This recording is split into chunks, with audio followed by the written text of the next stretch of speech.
अभिजीत जी, सिर्फ जज ही नहीं ना, हमने देखा है कि जो लोग एनफोर्समेंट डायरेक्टरेट में होते बिल्कुल। हैं उनको भी अभी आप सीट बंगाल मिल का जाती है। बंगाल का एग्जांपल ले लीजिए। बंगाल में 90 लाख वोट डिलीट हुए। मैं देख रहा था कि ये 90 लाख वोटर 11% बनते हैं रजिस्टर्ड वोटर से, जो पिछली बार इलेक्शन में थे।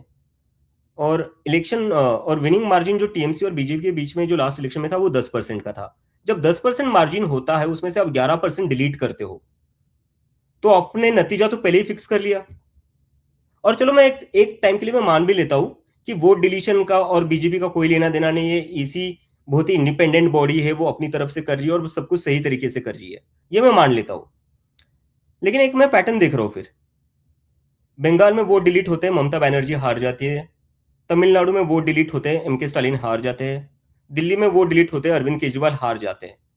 तो अगर बीजेपी की बात में मान भी लूं कि उनका वोट डिलीशन से कोई लेना देना नहीं है, हर बार ये बीजेपी को ही क्यों फेवर करता है? हर बार तो नहीं फेवर हो सकता है ना। महाराष्ट्र में, मैं महाराष्ट्र से आता हूं, मैं महाराष्ट्र के संभाजीनगर जिसको आज कहा जाता है, वहां से आता हूं। महाराष्ट्र में बीजेपी की जब पीक मोदी वेव थी 2014 एंड 2019, उसमें भी संकेत वो 100 सीटें क्रॉस नहीं कर पाए थे, वो भी शिवसेना जैसे स्ट्रांग पार्टी अलायंस में होने के बाद भी। और होता क्या है, 2024 के चुनाव में महाराष्ट्र में बहुत ही नाराजगी थी, ये मैंने खुद देखा। मैं खुद तब अपने घर पर था, मैंने देखी लोगों की बहुत नाराजगी थी। 2024 के चुनाव में बीजेपी को महज 9 सीटें मिलती है लोकसभा में। 5 महीने बाद विधानसभा चुनाव होते हैं, 6 महीने बाद, उसमें बीजेपी 132 सीटें लेकर आती है, जो मोदी के पीक वेव पर भी वो लेकर नहीं आए थे। इसके पीछे रीजन क्या है? ऐसा क्या उन 4-5 महीनों में हुआ जिससे इतना ही सिनारियो बदल गया, पॉलिटिकल सिनारियो बदले, इतना ही जनता का मूड चेंज हो गया? क्या हो गया?